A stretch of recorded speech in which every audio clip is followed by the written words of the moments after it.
आइए आज चर्चा करते हैं कि क्या पहनते हैं हमारे नेता।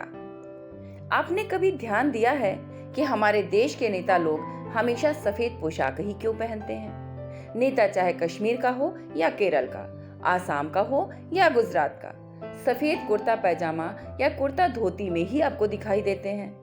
हाँ, कभी कभी किसी औपचारिक समारोह में जब उन्हें जाना होता है तो वह बंद गले का सूट भी धारण कर लेते हैं, जो अधिकांशतया काला, गहरा नीला या क्रीम कलर का होता है। सफेद रंग के पीछे सबसे बड़ा कारण है गांधी जी का स्वतंत्रता संग्राम के दौरान स्वदेशी पर अत्यधिक बल देना।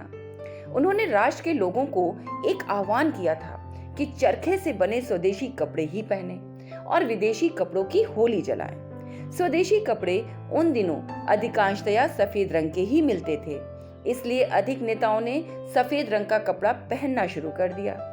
सफेद रंग सत्य और अहिंसा का प्रतीक भी है। इससे आपके अंदर सादगी भी दिखाई देती है। फिर सफेद रंग में एक सादा जीवन, उच्च विचार की भावना झलकती है। मनोवैज्ञानिक रूप से सफेद रंग धारण करने से नेताओं के बेदाग होने की छवि भी जनता के दिमाग में उभरती है। आइए जरा इन नेताओं की ड्रेस के बारे में जांचा और परखा जाए। गांधी जी स्वतंत्रता आंदोलन में कूदने से पहले ही साउथ अफ्रीका में एक सफल वकील के रूप में स्थापित हो चुके थे। उन्होंने वहां अच्छा पैसा बनाया, जमीनें खरीदी, प्रेस लगाया। लेकिन जब वो भारत आए और उन्होंने सारे भारत का भ्रमण किया, तब उन्होंने हर जगह गरीबी देखी। तो तत्कालीन गरीब जनता को संदेश देने और उनसे एक मेक होने के लिए उन्होंने कमर के ऊपर का वस्त्र परित्याग कर दिया और जीवन भर उन्होंने कमर के ऊपर कोई वस्त्र धारण नहीं किया। नेहरू को अच्छा पहनने और अच्छा दिखने का शौक था। जैसे आज मोदी के फैशन की चर्चा हो रही है, पहले नेहरू के स्टाइल की भी चर्चा होती थी। नेहरू टाइम्स मैगजीन के टॉप 10 सबसे फैशनेबल पॉलिटिशियन में शामिल हुए थे। क्लासिक लुक देने के लिए वे जैकेट या अचकन में गुलाब का फूल लगाते थे। अंबेडकर यूं तो गरीब दलितों के नेता थे, लेकिन हमेशा सूट बूट और टाई पहनना पसंद करते थे। पटेल, राजेंद्र प्रसाद और शास्त्री जीवन पर्यंत सफेद रंग के खादी धारण करते रहे। इंदिरा गांधी हाथ से बुनी हुई कॉटन की लाजवाब साड़ियां पहनती थीं, जो उनका स्टाइल स्टेटमेंट हुआ करती थी। और राजीव गांधी को बन ठन कर रहना और अच्छा कपड़ा पहनना पसंद था। अटल जी कुर्ता और धोती पहनते थे। मनमोहन सिंह नीली पगड़ी ही बांधते थे। वर्तमान की भारतीय राजनीति में ऐसे अनेक सक्रिय नेता हैं जो अपने स्टाइल व ड्रेसिंग सेंस के कारण अन्य नेताओं से अलग दिखाई देते हैं।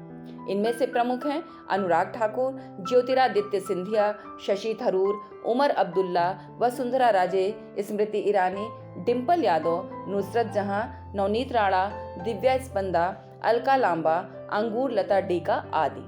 पर जिस नेता के फैशन सेंस और स्टाइल की चर्चा विश्व भर में हो रही है, वह है हमारे प्रधानमंत्री नरेंद्र मोदी।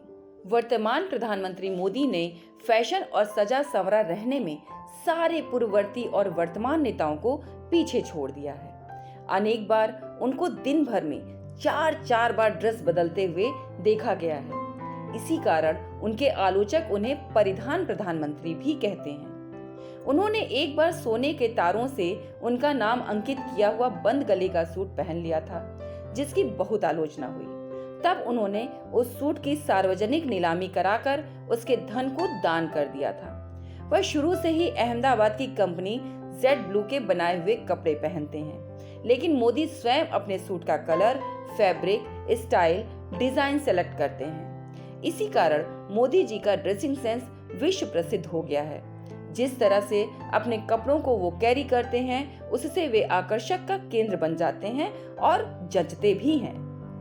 मोदी जैकेट सारी दुनिया देख रही है। हाफ कुर्ते का प्रचलन उन्होंने ही किया है। चूड़ीदार पैजामे के साथ हाफ आस्तीन वाले कुर्ते और उस पर विभिन्न रंगों की जैकेट उनकी खास पहचान बन गई है। ड्रेस के साथ वो चश्मा, घड़ी और पेन का भी शौक रखते हैं। घड़ी की बात की जाए तो वो स्विट्जरलैंड की एक प्रसिद्ध ब्रांड मोवाडो घड़ी पहनते हैं। चश्मा इटली का प्रसिद्ध ब्रांड बुल्गारी का इस्तेमाल करते हैं। मॉन्ट ब्लॉक का पेन इस्तेमाल करते हैं, जो जर्मनी का प्रसिद्ध ब्रांड है। अनेक तरह की टोपियां और साफे पहनते हैं। जिस राज्य में जाते हैं वहां की पारंपरिक पोशाक पहनते हैं। उनके परिधान में जितनी विविधता है उतनी शायद इतिहास में दुनिया के किसी नेता में नहीं देखी गई। योगी आदित्यनाथ सन्यासी होने के कारण मात्र भगवा वस्त्र ही धारण करते हैं और कोई फैशन न कर सामान्य ढंग से रहते हैं। आजकल के नेताओं में कपड़े के बारे में सबसे बड़ा ढोंग केजरीवाल कर रहे हैं। वह अपने गरीब वोटरों को प्रभावित करने के लिए पहले मफलर लपेटते थे, बिना प्रेस किया हुआ कपड़ा पहनते हैं, ढीली पैंट हो, शर्ट एक तरफ से निकली हुई हो, इसे केयरफुल केयरलेसनेस कहा जाता है। इस केयरलेसनेस को मेंटेन करने के लिए बहुत ध्यान दिया जाता है। वह और उनकी पत्नी इनकम टैक्स अधिकारी थे, उच्च वर्ग में आते हैं। दिल्ली का बजट लगभग 1 लाख करोड़ है। यह गरीबी दिखावा करके अपने वोटर्स को भरमाना नहीं तो और क्या है। अनेक बार भारतीय समाज फटेहाली, बदहाली और सामान्य दिखने वाले को ईमानदारी का पर्याय मान लेते हैं। कोई नेता अगर अमीर है तो निजी जीवन में ठाठ से जीता है और उससे भी उम्मीद की जाती है कि वह सार्वजनिक जीवन में फकीरी दिखाए। इसी के चलते कुछ नेता दिखावा करते हैं। ये बात इसलिए भी समझ के परे है क्योंकि भारत में राजनीति बेहद खर्चीला कारोबार हो गया है।